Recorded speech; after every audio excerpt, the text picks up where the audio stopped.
This is 2 Minutes About Time with Luke Allen and Robert E.G. Black, the podcast that takes a look at the film About Time 2 minutes at a time.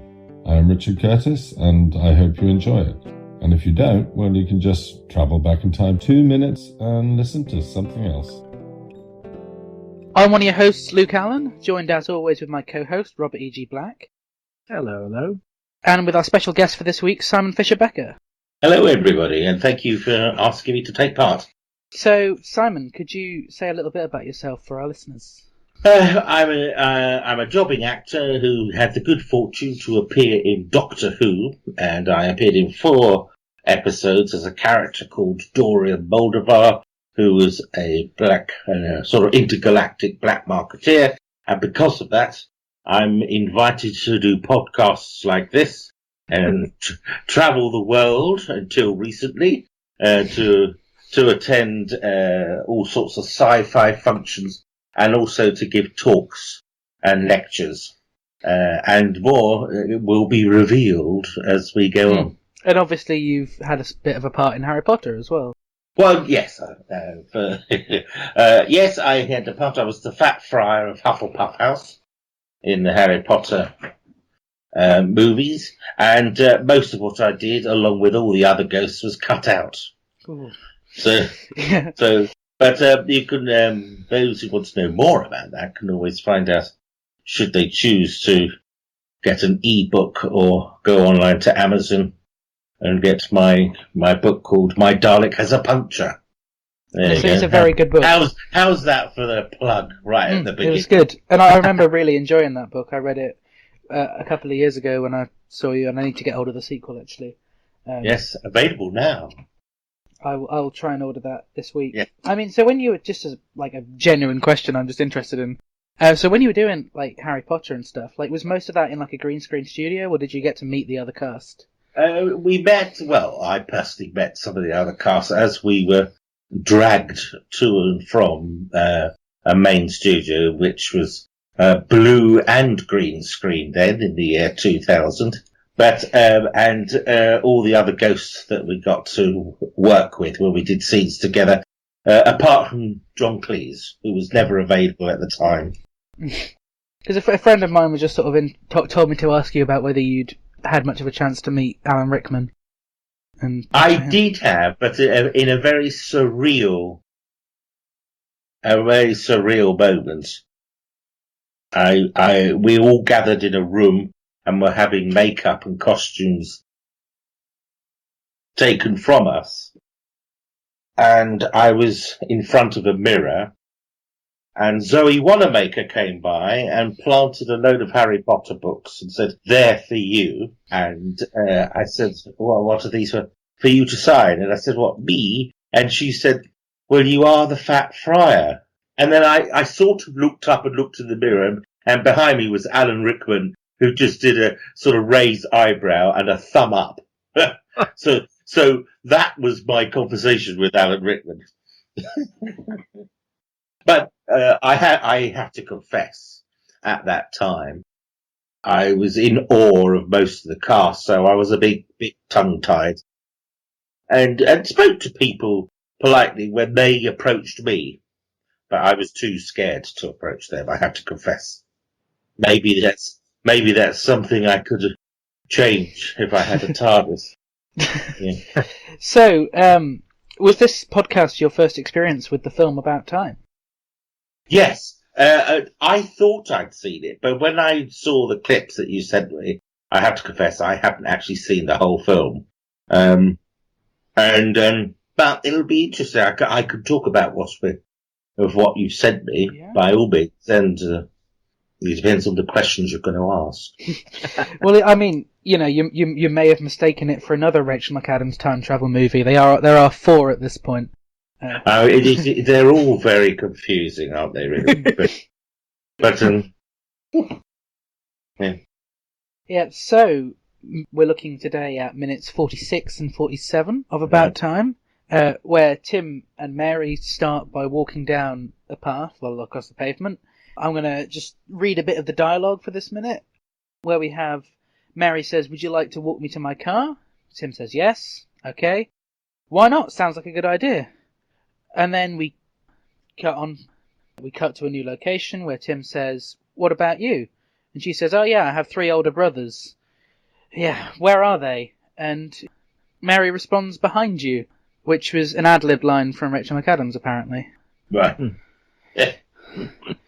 I think it's great because it always feels so normal, that line. Like, it's not, when you have got stuff that is quite scripted for, especially in a comedy film, the jokes have to be properly funny, not just silly little side comments. So when you've got those being ad-libbed, I guess it sort of gives a new level of sort of reality to their conversation, really. I think it also highlights the camaraderie amongst the actors and the producers as well, that it was felt that they could easily ad-lib. Nothing worse than doing a comedy and feeling awkward to even suggest anything.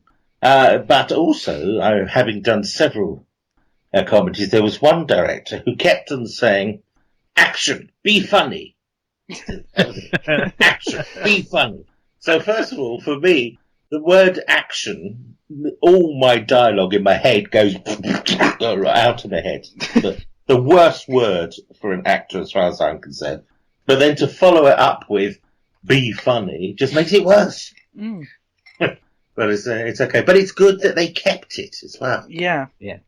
I think I imagine if it were scripted, he'd also do something stupid as a response, like look around behind him, and so the response is better this way.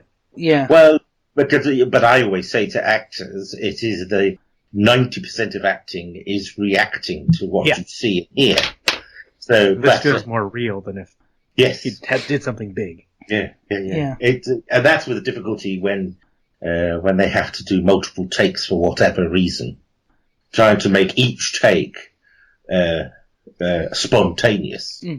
That's what you have to. I've only directed a couple of shorts, so obviously I've not got a ton of experience. But like what I started doing was almost doing 2 takes, one with how the actor wants to do it, and one with how I want to do it. Just so we've got their comfortable version and the version that I've envisioned, because quite often I'll get to editing and think, I wish I'd gone with what they wanted to do. Yeah, and of course, that at least gives you an option. That's a lovely phrase. I know. Could you give us another option? And of course, being paranoid, you think, what I just did, they thought was crap. But it's a nice term. And I think for the producers and the directors to have different options is actually quite good, because as much as you plan everything, it's not until you've got all the material to put it together that you realise how it could actually look different from what you thought from the outset. I love discuss. I think you've said most of what needs to be said there, really. Yeah. So we move on with the dialogue, and I love this whole exchange here, where it's, did you have trouble parking? She says, pardon. It's just a long way to your car. Yeah, well, my car's actually parked outside my house. I got a lift to the party. I love this idea, really. It really fits within the quirkiness of her character as well. Yes. And Tim says, okay, that's good. That's perfect. She responds with, okay. And then obviously we get to see the house, which apparently is, Richard Curtis was looking for the locations. He went like, I found this perfect location, showed it to Emma Freud, his girlfriend, and she said, you are aware this is the house that you used for Chris Marshall in Love Actually. Oh, well, is it? Apparently so. I haven't had the chance to go back and check, but apparently so. And apparently it's just across from where Tom Hollander lives. Well, there you go. Because while they were filming this scene, Tom Hollander was like, oh, why are there people on my street? People, I don't want people to make my street famous. And then he went outside, saw what it was, and he realised it was a film that he's involved in. Oh, yeah. Yes. Wow. Yeah, no, that sort of thing is quite surreal, but it does happen. I recall when I was living in Croydon, there was some filming going on at the corner of my road. So, of course, always touting for business, I sort of made myself visible until somebody came up and said, "Oh no, you're not in this scene." Likewise, I'm in the same film, but I didn't realise that they were filming right up the end of my road. That's brilliant. Not many interesting things get filmed here in Shropshire, to be honest. Not that I'm aware of. I tend to keep on the lookout. There was one working title film that was having auditions for extras that were going to take place, and then lockdown all happened, so... But I don't know if that was being filmed. The whole lockdown thing has really sent everybody a bit too delly, because there were several projects that I was sort of penciled for, most of which have sort of decided not to go ahead anyway, which is a shame. And yet, had there not been the lockdown, we would have gone ahead. But as you know, there have been times when I've actually been in the car on the way to the studio to find that the project's been cancelled. Wow. Oh. Yeah. See, the actors are the last people to find out these things. So, yeah, we've got the About Time house. Robert, have you got anything else to say about Mary's flat? No, I mean, the location is it's in Notting Hill, right? 102 Goulburn Road. The deli is still there. The vintage store she lives above is not. It has actually been taken over by the deli. So, the deli's gotten bigger. And it is 2.6 miles, or 4.2 kilometers for you all metric people, from Joanna's party. So, yeah, it was a bit of a walk. I'm glad that they did still film near enough around this sort of area where it could be. You could walk it. Yeah, they are suiting the geography enough with it all. Apparently, actually, no, this is more next minute. I will get to that next minute. One of the notes I could say is that this was the spot where Donald Gleeson and Rachel McAdams first met. Richard Curtis invited them for dinner at the deli, and he said, "Oh, by the way, this is where you're going to do the kiss." And Donald's like, "Hi, I'm Donald." Like it was the first, which I think was brilliant. Yeah. And then she says, "And here we are," and she goes, "Yeah, car," and she introduces him to the car, and that's where our minute ends. So is there much on the visuals for minute 46? I don't know cars, but a little white car of some sort she's got. And the walking locations are several places I couldn't find. You know, I obsess about locations. It's impressive that when you can't find it, to be honest. Yeah, so do we see the car again at another point in the film? Or they might drive it when they go to his parents' house. Maybe. I don't know. Check that in a second. This is a scene, isn't there, when she's giving birth, and I'll check that while we're that talking. Might be the car too, yeah. Yeah, that's probably the best place for me to check it. But I'll carry on with whatever conversation while I'm checking it, because otherwise this is going to be really boring. Yeah, I mean, so, Simon, with this being your first minute that you've seen of About Time, what impressions do you get from the film and from the characters, I guess? I want to know more. That's what I will say. So that's a good minute, and shows the quality of the production in my view. I've seen just a minute, and I think, I'd like to know more and see how things develop. It sort of reminded me of my early fumblings with making contact with people. I was sort of in my late teens, early 20s, and that's all I can say about it, really, at this stage. Yeah, there is. So Mary does have either a white or silver car in the deleted scenes. I can't quite tell for the lighting, but I mean, it's a good chance it's the same car. Yeah. So are we ready to go straight into 47? Oh yeah. Yeah. So she continues her comment: house, car. Sorry, hang on. So she said. So last minute she said, "Yeah, car," and she finished that with house, car. And Tim says, "It makes perfect sense. It's very logical." And they make eye contact and they kiss.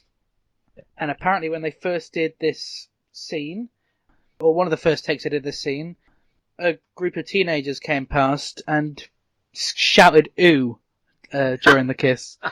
And apparently them laughing at that comment is a picture which has been used in a lot of promotion of them laughing. So yeah, it's a good thing. And I guess that means they didn't close off the road for filming. Like, I mean, I don't know how normal and regular that is. So, I mean, Simon, you probably know better from film and stuff. Like, is it often that people will, close off a full road, or will they just film and hope no one comes by? Without casting any suspicion on how the production team worked, I've worked on projects where they had no permission to film, and it literally was sort of guerrilla warfare. Everybody scurry in, and then you're told as the actor, right, you've got to do it first take. Yeah. When they filmed the deleted scene at Abbey Road that we don't get later with the car, there's actually news coverage of that. So, like, it was a big deal they were filming in that spot, and things were definitely closed off and controlled. Yeah. I'd imagine it, to block. I mean, they filmed there for 2 days, so to block off Abbey Road, there would be quite. It's going to get attention. Yeah, okay. Kick up a fuss and whatnot there. This little spot, maybe not as much. No, I wouldn't think so. Other than from Tom Hollander. Yeah. No, but to get somebody unexpected to make a comment, they either sneaked through, or there wasn't the barriers weren't properly manned. Yeah. I've snuck into filming locations. A movie was filming. It was a stunt sequence, actually. They were filming 2 blocks from my house late at night. By the time they finished, I was closer to the action than the director was. Yeah. I just kind of casually kept moving closer and closer. Having a good time. Did you find out what... interrupt, Yeah, did you find out what project that was? Yeah, it was the movie called The Ties That Bind. Came out in the mid-90s. Ah. So, like, 10 years before I was born? Yes. Yeah. Hang on, I've lost where I am at the notes. So yeah, Mary fumbles around keys, and then she says, "I'm going to go into the bedroom and put on my new pajamas." And then Tim says, "Right," and she says, "And then in a minute," and that's where our minute concludes. Visual's nice because her door has those windows in it, and there's no lights on in her apartment, so it's like they're in silhouette once they're inside. Yes, I always like that sort of image. It's cool. Yeah. Mm. And the apartment is the only set that they used in the film, so... Okay, this is a set. That's good to know, because it is so tiny and weird shaped. Yeah. He wanted the more I watch scenes in this apartment, I'm like, what is going on in this place? I think they said they wanted it to be quite small, to sort of feel more normal, rather than all the big apartments that's in those films and stuff. And it's nice. Because once again, the film has a way of feeling so real and personal, especially for a film about time travel. Like, you don't get that. I mean, actually, Simon, we've had guests on the show who didn't even know that the film was about time travel. So, I mean, did you know much about the film at all from before watching the scenes? Well, once I established that I hadn't watched the film, I had to confess I did some research, so I got the gist of it. But also, in the longer take, in the later scenes, it is clearly obvious there's some form of time travel going on. Yeah. So that's it. And so once I'd sort of clocked that, it was quite interesting, and I was thinking, oh, yes, there are so many times I wish I could have done something like that. Yeah. I think, I've always thought of it as, and I've said this a few times on the show, that I think it's the most realistic film about time travel. Because they make the time travelling, and I mean, you don't see in this the way he has to go and travel in time, which is by going into a dark room, closing his eyes and clenching his fists and thinking of the point where he's going back to. So by making it so weird and awkward, like, it makes the time travel sort of feel normal within the universe of the film. Yes. And I mean, are you normally like being in stuff like Doctor Who, I mean, are you normally a fan of like time travel stuff, or I mean, what's your preferred genre? I like whatever's good of any genre. I know that sounds like a cop out, but I do. No, I get that. But I am very strongly into sci-fi in particular, an interest which started with Doctor Who. I was 2 when Doctor Who started. Wow. And then as the years went by, we used to discuss Doctor Who. And then my sister introduced me to Star Trek in sort of the late 60s. And then by the time I was about 14, I got into Philip K. Dick and Arthur C. Clarke. Nice. And things. So I like projects that make me think, but what they're putting before me is plausible. And after all, Star Trek is the classic. The flip phone, the video screens, Yes, so much of that has actually happened. Yeah, as we're doing now, of course. And Yes. iPads. We have better phones than they had. Yeah. Yeah, I think the thing with sci-fi for me is, some of it I really enjoy, but even with Doctor Who, I think the stuff that I like the most is like the actual, like the character stories, like the stories when, that's why I loved, I liked Matt Smith's era and all the stuff before then with Russell T Davies, where it focused a lot on the characters and their relationships. And I know a lot of people didn't like that Doctor Who goes soap opera-y. Well, I wouldn't say a lot of people, but there's a few people who don't. That's the sort of stuff that I like, and I think that's why I like About Time. Like, I always have a soft spot for rom-coms, especially Richard Curtis films. And, so the idea of incorporating such a thing as time travel into a romantic comedy is just brilliant. Yes, I mean, the best productions have to be character-driven. Yeah. Without that... Otherwise, we don't care. Yeah, has to be. And there's a lot of television at the moment which is formulaic. Yeah. And I've fallen foul of that when I've sort of put forward projects. What comes back is it doesn't stick to the normal formula. And I think, that's exactly what I want. Yeah. And we always hear the phrase, the surprise hit, don't we? Yeah. The surprise hit. And the reason it's a hit is because it's not sticking to a formula and it's doing something different. And it's allowing the audience to think for themselves. But there we go. I think it says a lot that my coursework for creative media production was to remake an existing media product. Right. It wasn't, to make something new, to make your own short film. It was to adapt and remake something else. Yes. Well, I think that's a whole completely different topic that would take up at least 3 hours to discuss. Yeah. But it is interesting. I mean, the big thing that I get also is, particularly if you're writing for a commercial channel, that you've got to have certain breaks because the audience can't concentrate, right? And yet that same audience will go and watch a 2 or 3 hour movie without having to have a break. So there we go. Do you think that with the slower decline in cinemas and stuff, that people's attention spans are going to get worse? Because, I think if you sit and watch a 3 hour film in a cinema, you've got your money's worth. If you sit and watch it at home, it's too long. I don't know. I have to say, I'm 58, and my nieces and nephews from the age of 20 to 32, and I find their attention span can be a bit short. Because that sort of generation are used to getting other things and being, quote, gratified very quickly. They're used to that. And their response is to a ping on their phone because it's a text message.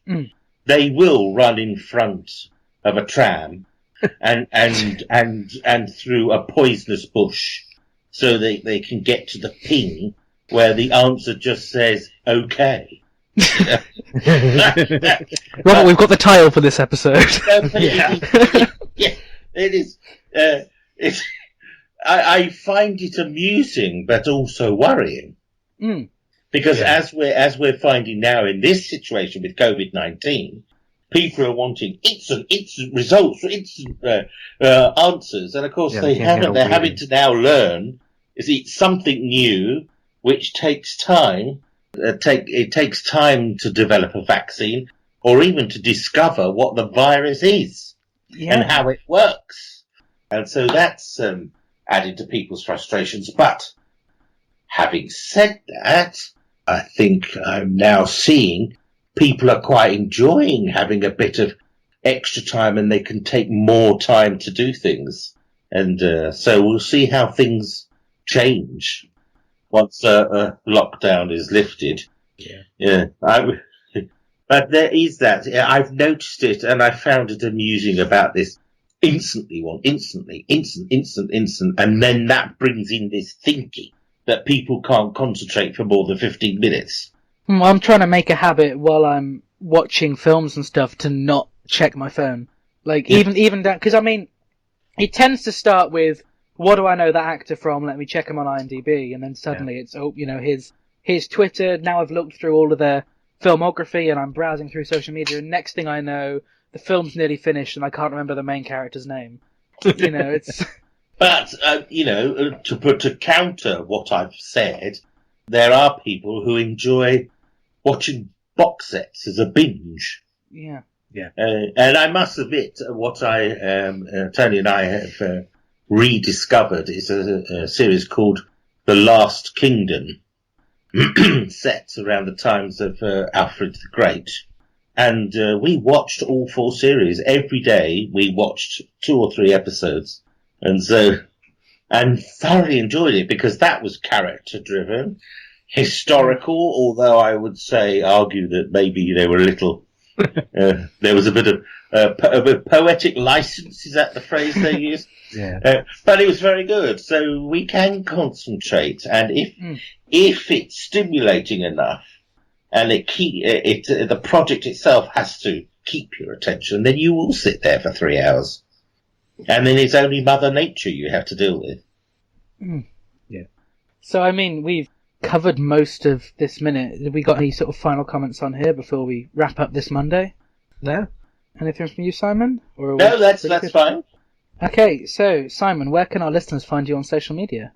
Well, I have a Facebook page, and I have a professional page, but if people want to contact me first on my personal page, you'll know it, because the main banner is the family cat who died, Ginger Cat, SGC. They can contact me there. I'm on Twitter, and I have my own webpage, which is fisherbecker.info. People keep on asking me to say, do you do this or do you do that? I wouldn't have the time. If I had to respond to everything everybody says I should join, I'd spend half the day just doing that. Yeah. But then, Facebook, Twitter, and my webpage. And there's the small audience waiting to see Dorian do TikToks. Yes. Yeah. So, Robert, where can the listeners find you? Social media, Robert E.G. Black, or my website, lemmingdrops.com. And the listeners can find me on Twitter at llama_bottle0, on Facebook at Luke Allen Film, on Instagram at The Ginger Luke. All podcasts, short films, radio appearances are available at lukeallen.co.uk. And this show is available on Facebook, Twitter, and Instagram at 2 Mins About Time. And they can join our Facebook group, The Cupboard. Thanks so much for listening to this episode. And I forgot to search for interesting ways to say goodbye again. We try and end each episode with an interesting new way to say goodbye, and I forgot to search for it. Simon, have you got any interesting ways to say goodbye? Goodbye! We definitely haven't had that. Yes. So. There we go. Thank you. The 2 Minutes About Time theme is performed by Ethan O'Mahony and is a cover of the About Time theme, originally composed by Nick Laird-Close. 2 Minutes About Time is a production of Lemming Drop Studios in association with Bottle O Productions.